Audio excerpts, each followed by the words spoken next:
I've been on a journey to use and test every single Nikon Z branded Z mount lens, and I've hit a new milestone.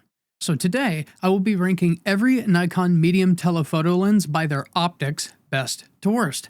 Medium telephoto is being defined by Google's definition of the 70 to 135mm focal length. I would use Nikon's definition of just telephoto, but there are other lenses that fall in this range that Nikon doesn't consider part of the club. I must love Nikon more than Nikon. Joking, sorry Nikon, let me test some lenses. I had to buy or rent everything I've ever used on here. If you want to see how I ranked these lenses by their value for money, check out this video up here. Now, optics are less subjective than the value for money argument, so this video is kind of less opinion, but that doesn't mean we can't disagree with my final placement. I'll be drawing an optical score from the optics categories found at zwadephotosales.com/theopticexplorer, scores subject to change over time, so check back regularly. And those categories are sharpness, contrast, color saturation, black and white ability, overall image quality, where 3 is the top score, but in rare cases an extra point can be awarded, and of course the special look bonus, which is also very rare. Those combined give us an optical score for this video. In the very likely event that we have a tie in optical scores, at the end I will arrange the tiebreakers by which ones I think are just better, giving us a final best to worst. Please keep in mind that optics aren't everything. Even though we aren't discussing it today, versatility, price, and pure fun factor are also really important. If you are shopping for any of these lenses and I've helped you out today, consider the link in the description. I get a 2% commission if you do so. Now, if you're ready, let's go. All right, we've got a total of 17 lenses to get through, so let's rock through these. The DX 16-50 f3.5 to 6.3 VR. This got 8 optical points. This lens is a kit lens, and it renders the way a kit lens should. It's sharp enough, and color and contrast are kind of just average. Black and white ability is its weakness. We're going to throw that somewhere in here with 8 optical points. The DX 18-140 f3.5 to 6.3 VR, also 8 optical points. With the crop factor of 1.5, this lens covers the range for this video. You get this lens for versatility, which I'm not judging today. It's just okay optically. Its weaknesses are sharpness and black and white ability. Everything else scores average. Just a side note though, this lens is fun, really fun to use, and that's really why you get this lens. Another 8 optical points for the 18-140. The 24-70 f4S, 14 optical points. Just barely making the list at the top end with its 70mm. This lens is actually really good optically. Almost a perfect score. Its black and white rendering didn't quite make it to a 3, but otherwise 3s across the board. With 14 optical points, I guess we'll stick it right there for now. The 24-120 f4S, 9 optical points. I know that seems kind of wrong of me. This lens is amazing for a lot of reasons, but talking only optics, its weaknesses were sharpness and black and white ability with top scores in contrast only. For what it's worth, the overall image quality is great, and I assure you its sharpness is closer to a 2. Color saturation is a 2 instead of a 3 because reds have kind of an orange look to them, which may not be a bad thing. It's just not consistent with the vast majority of Nikon Z lenses. The 24-200 f4 to 6.3 VR, a horrific 5 optical points. After testing every lens, I can tell you this is Nikon's worst optic. It has no optical strengths, getting 1s across the board. Now that doesn't mean you shouldn't get it, because it does have uses for some consumers, but I'm not judging that. Optically, at the very least, it's Nikon's worst Z lens. This is my worst rated lens, and so I know that it's going in last place. The 24-70 f2.8S, 17 optical points. It'll do 70mm, so it makes the cut for this video. This lens almost got the best optical score possible. It only barely doesn't get a 3 in black and white ability, but it got 3s everywhere else.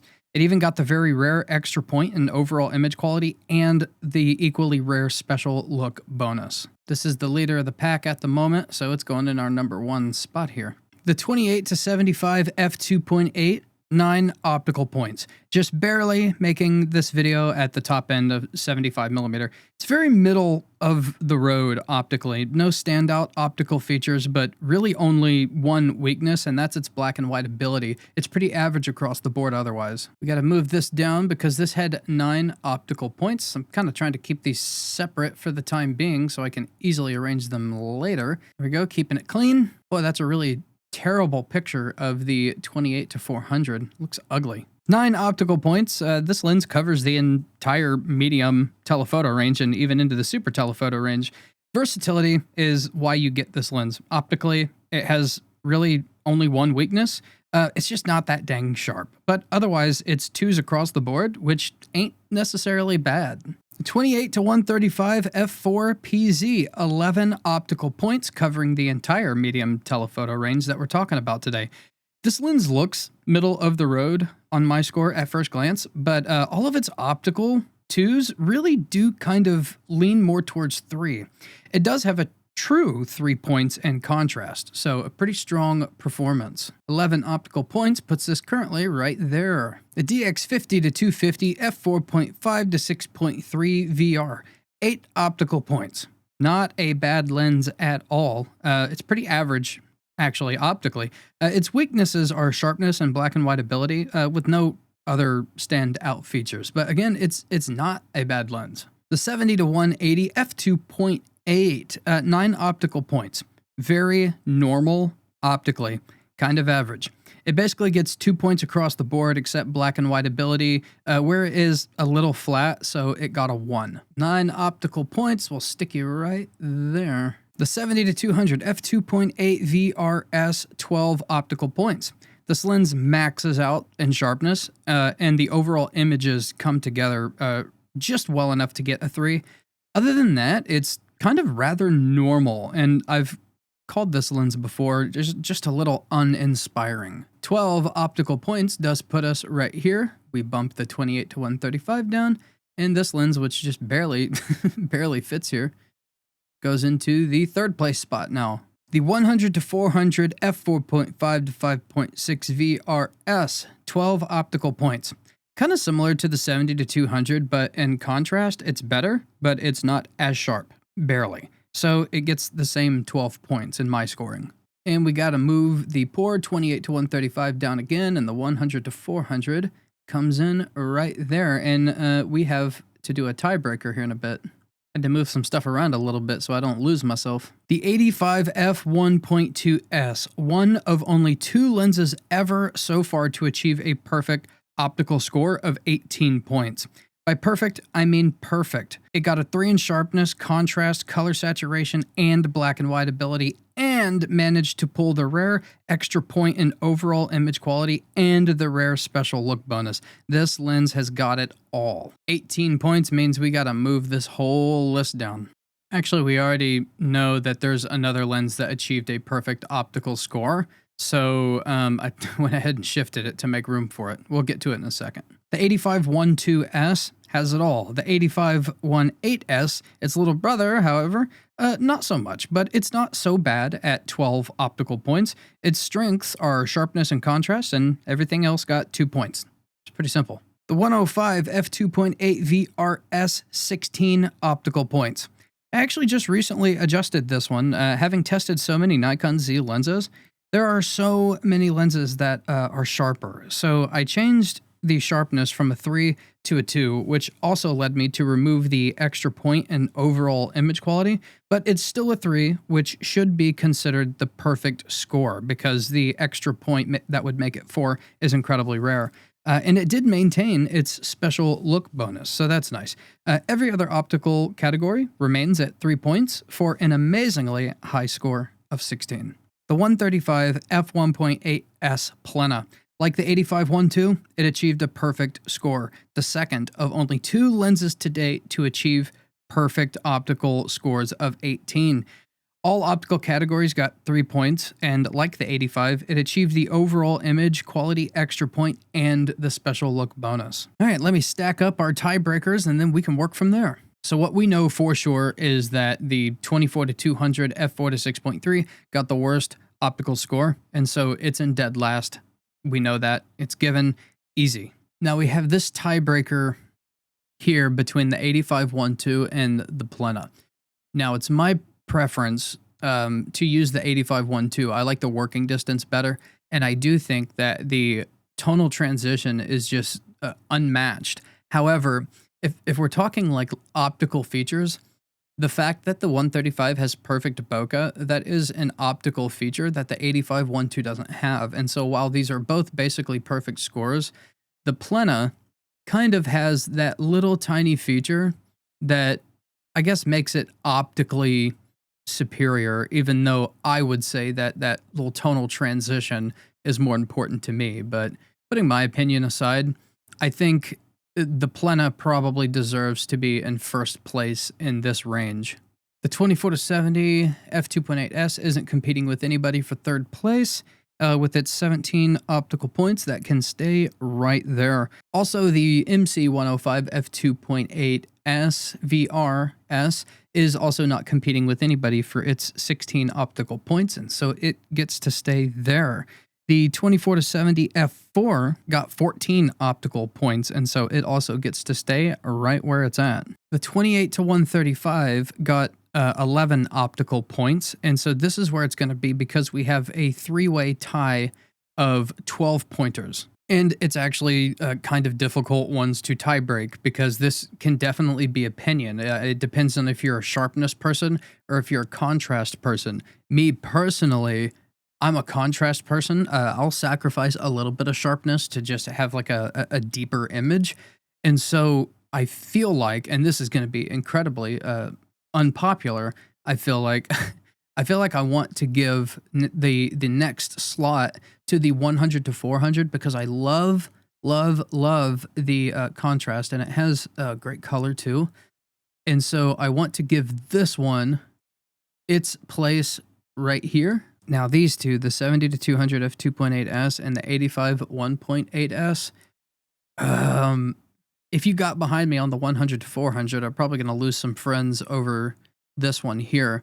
I don't really know what I want to do. They're both super duper sharp. It's hard, but I just have to revert to the fact that I'm a contrast guy. Shockingly, the 70-200 is probably as sharp as this prime, which says a lot about the 70-200 f2.8S, but I think the contrast might just be a little better in this one. This one, the 70-200 is a little more flat. Not that the 85 1.8, I still think this is like an overpriced lens. It's kind of uninspiring and a little bit flat, but the contrast is maybe a little bit better on this. So don't hate me. You can disagree with me in the comments, but just because I'm a contrast person, this got a 3 in contrast, and this has gone back and forth on between 2 and 3 on contrast. And so I'm going to just stick this right here. All right, we've got to sort out this 4-way tiebreaker for 9 optical points. Without thinking too much, I love the way that the overall image comes together with this 24-120. So I want to give it like the best of the 9 optical point lenses here. And the next one, I do feel like that there's some richness in the 28-400. This is hard, actually. I like this, but what's difficult is the difference between these two because they perform so similar. Optically, I think I'm going to give the 70-180 this spot here and the 28-75 that one. And now the 3-way tie of 8 optical point lenses. The 50-250, probably better than the 16-50. They work really good together, which is why you often see them and you can get them in a kit together. The 16-50 is probably just ever so slightly better optically than the 18-140. I'm dwelling on this one because this lens isn't that fun to use. This lens is actually really fun to use, but optically, I think this might be just a tad better. I mean, you're trading sharpness for something else, you know. I'm just gonna stick this right here. I'm not overly happy with the placement of some of these lower ones.